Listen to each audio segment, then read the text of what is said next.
जावा लगाबो हमको बे छौड़ी लगामी तू रोबे।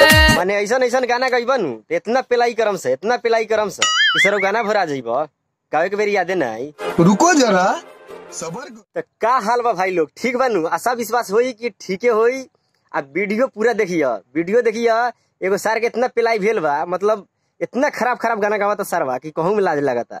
सामान मोरा ढुक जाइतोगे, महीना तोरा रुक जाइतोगे। सामान हमर घुस जतोगे, महीना तोहर रुक जतोगे। ये सार माने का सोच के गइले बड़ा साले का खोपड़ी तोड़ साले। भाई ई वीडियो बनावे के एक मकसद बा, मतलब इंटरटेनमेंट के लिए वीडियो बनता है कि दिल पर मत लिया, हंसी मजाक के लिए बनता है। मतलब देखिए हंस के भुला जाइए, सीरियस मत लिया। महीना तोरा रुक जाइतोगे। तोरा घर में केहू बा कि ना बजावे लगा ना घरे, मजा आवत हुई सुन के सब केहू के गावत अड़े। तो सरवा निमन गाना गाओ ना। कौन है ये लोग, कहाँ से आते हैं? माने ऐसा गाना गइबन इतना पिलाई करम से इसरो गाना भरा जइबो गावे के बेरी यादे नहीं। अभी मजा आएगा ना भिड़ो। जावा लगाबो हमको बे छौड़ी लगामी तू रोबे। लगम मारे तू लगबा भागे। अरे दादा कही दड़ा बलू लगबो टोए तो लगबे रोए। कैसी अपमानजनक बातें कर रहा है लड़का, ये अश्लील है ये लोना। अरे सरवा सफा ना जिये बेका, इतना खराब गाना गावत अड़े आए। सामान मोरा ढुक जाइतोगे। गावत अड़े तो बढ़िया गाना गावा न तो अपना घर में जाके बजाओ, अब वहीं से अपना सुनाओ। तो सार अगर सार हमनी के भेटा गेलन तो गलती से तो लाड़ चाट के बानर हो जाए एक बेर में। समझ रहे हो? एगो माल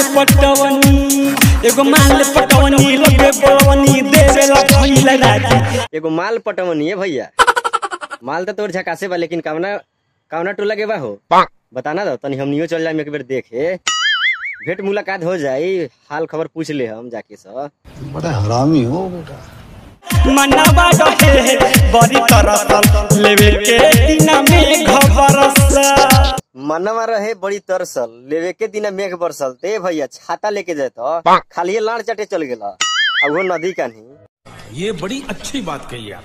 कोई न कुछो पहिले धराया के डरे। ए भैया उस काम में डेराल न जाला, जब उसे काम करे के बानू तो मेघ बरसो चाहे आनी आओ चाहे तूफान आओ, लेकिन उस काम में डटर रहे के।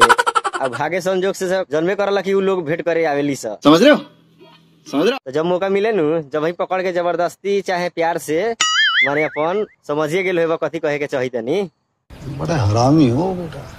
ना दादा इज्जत चली जाई हो। ये करे जा कौन काम करे जा ताड़ू की इज्जत चल जाई हो, तनी खोल के हमनियो को बतावा ना, तब नु पता चली कि कौन काम करबू की इज्जत चल जाई।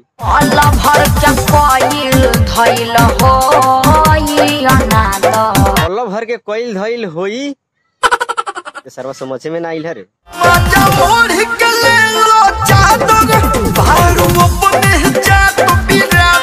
ओढ़ के लेला चादर बाड़ू अपने जात बिरादर। ए भाई तो ओकरा शादी नु कर ल, कुंवारे में से काम ना नु कर ना तो छौड़ी तो ठीक है तो कहतिया कि तनी मनी काम से मने इज्जत गंवा जाई, गांव में प्रचार हो जाई, सब लोग जान जाई। शादी ब्याह कर लो, ओकरा बाद में अपन करत रहिए, मजा लेते रहिए। मस्त प्लान है। अगर भाई थोड़ा भी वीडियो अच्छा लागल हो तो प्लीज भाई चैनल के सब्सक्राइब कर लिया, लाइक कमेंट शेयर एगो माने मार दी, गोलका के दबा के लमका कर दी।